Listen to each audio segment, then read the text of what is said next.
Guys, നമ്മൾ ഇന്നൊരു പുതിയ വീഡിയോ ആയിട്ടാണ് വന്നിരിക്കുന്നത്. കായ്ക്കാത്തൊരു മുളക് ചെടിനെ എങ്ങനെ കായ്പ്പിക്കാം എന്നാണ് ഇന്നത്തെ വീഡിയോ. ഇത് കുറേ കാലമായി മുരടിച്ച് കിടക്കുന്നത്.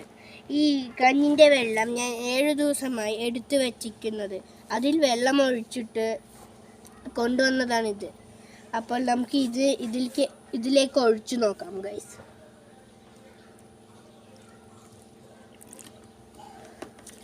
പിന്നെ മണ്ണ് കൂട്ടി കൊടുക്കാം.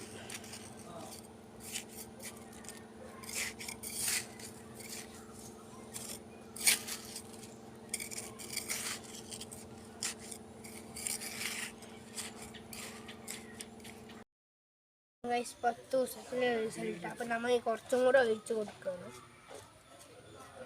അപ്പം ഇടയ്ക്കിടയ്ക്ക് ഒഴിച്ചു കൊടുക്കണം കേട്ടോ.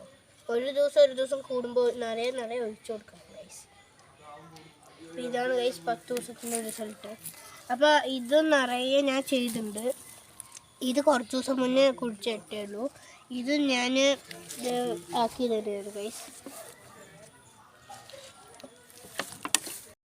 അപ്പോൾ ഗൈസ്, ഇതിന് ഞങ്ങളുടെ നാട്ടിൽ ചീനിമുളക് എന്നാണ് പറയുക, കാന്താരി മുളക് എന്നും പറയും. നിങ്ങളുടെ നാട്ടിൽ എന്താ പറയുന്നത് കമൻറ്റ് ചെയ്യുക ഗൈസ്. ഇത്രയേ ഉള്ളൂ ഇന്നത്തെ വീഡിയോ. വേറെ വീഡിയോ ആയിട്ട് നമുക്ക് കാണാം. ലൈക്ക് ചെയ്യുക, സബ്സ്ക്രൈബ് ചെയ്യുക. താങ്ക്സ്.